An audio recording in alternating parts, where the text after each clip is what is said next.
Hello ladies and gentlemen, this is Blue Maxima. Welcome back to Blue Boards. This time we're taking a look at Tsuro.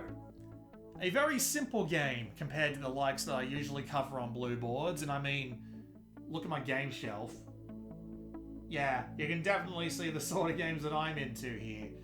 Usually not something this simple, but there is a kind of polish and smoothness to a simple game that I can appreciate to no end, and Tsuro hits the nail on the head while barely even trying.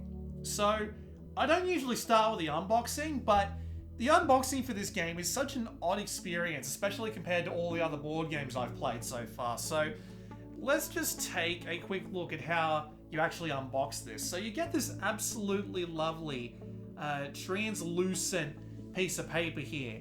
Build your path through discovery and chance. Quiet your mind. Your journey begins here. It's just so oddly soothing, I think is the right word for it. It's so oddly soothing to have your unboxing start that way.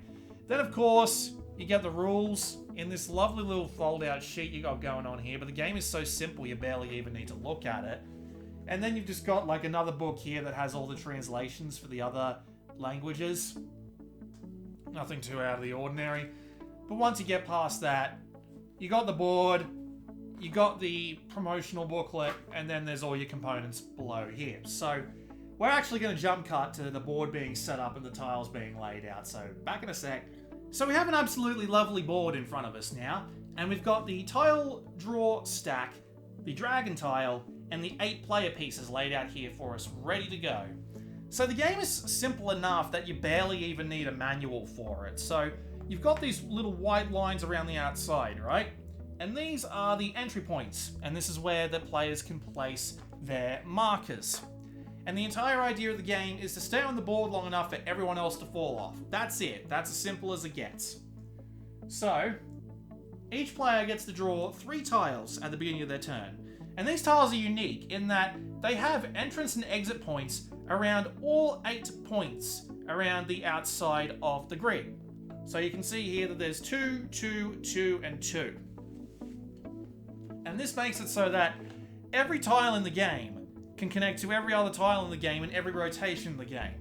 And even as something as simple as rotating 2 pieces 90 degrees can completely change the paths that it's got going on. And as a result, while it might be a simple design, it's anything but when it comes to the planning and execution of your paths. And let's just play a couple of rounds so that you understand what I mean. Just going to grab a few more tiles off the draw deck here. So, red is just going to head straight towards the middle. They're kind of aggressive. They're going to have some fun with it. White wants to play a little more defensively, but all of white's tiles are kind of a problem for white because it ends up, no matter what, that white and red are going to end up fighting over the same square. Then black is going to make an effort to just stay over on the left here, because now that he's seen that white and red are over there, that means that this part of the board is probably going to be nice and safe for the time being. And yellow, not wanting anything to do with any of that shizzle, will find their way over to this part of the path. And so it brings up an interesting dilemma when it comes to the white and the red situation, because it means that red has the opportunity to get rid of white. Because if red can find a way to make white go into either a bad part of the board or just veer off course entirely, it might turn out better for him. So red is going to put this tile down, which not only moves him along, but moves white along the path and puts them at a bit more of a vertical edge. And now white has another problem where none of their tiles are really going to do the trick, because every single one of their tiles is going to send them veering to the right or off the board. So now they've got to try and find their way over like so.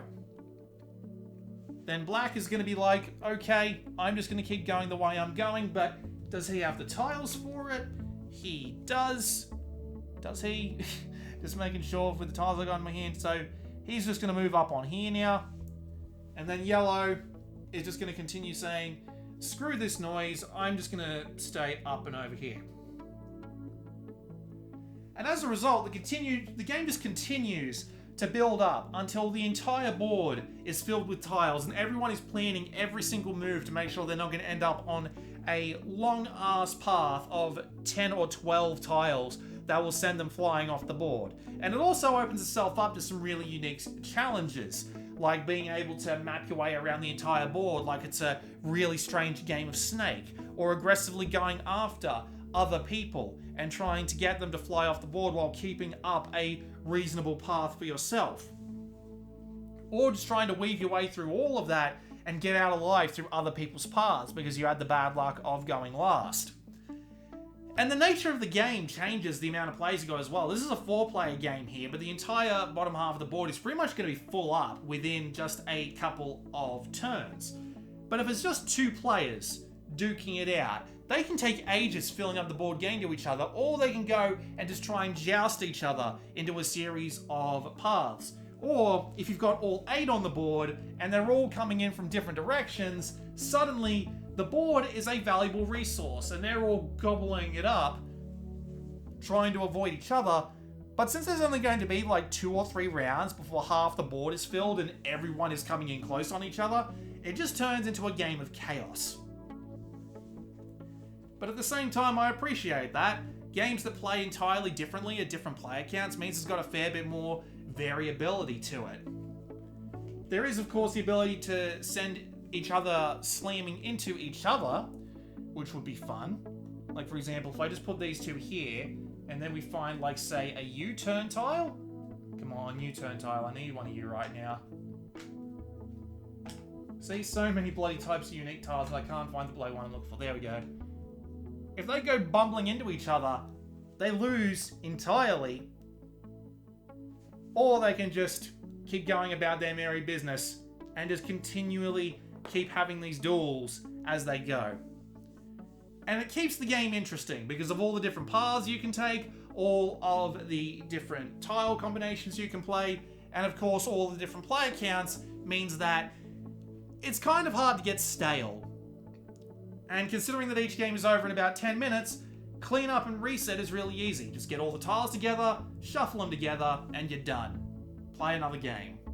It's not massively deep, of course, because while there's only so many ways you can play around having these sorts of tiles with these sorts of paths on them, but it still works fine as a game to start the night, or even a game that's so simple that you can teach people who would otherwise be averse to this sort of thing.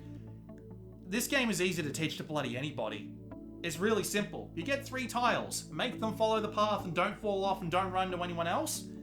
That's it, 10 seconds and you've got them playing the game. Yeah, I really like Tsuro. It's simple, but simple in the best way possible. In that it's streamlined, but it's still got a ton of strategy, and it just makes you think just that little bit. Really good effort from such a simple idea. With that said, this has been Blue Maxima. I'll see you all next time.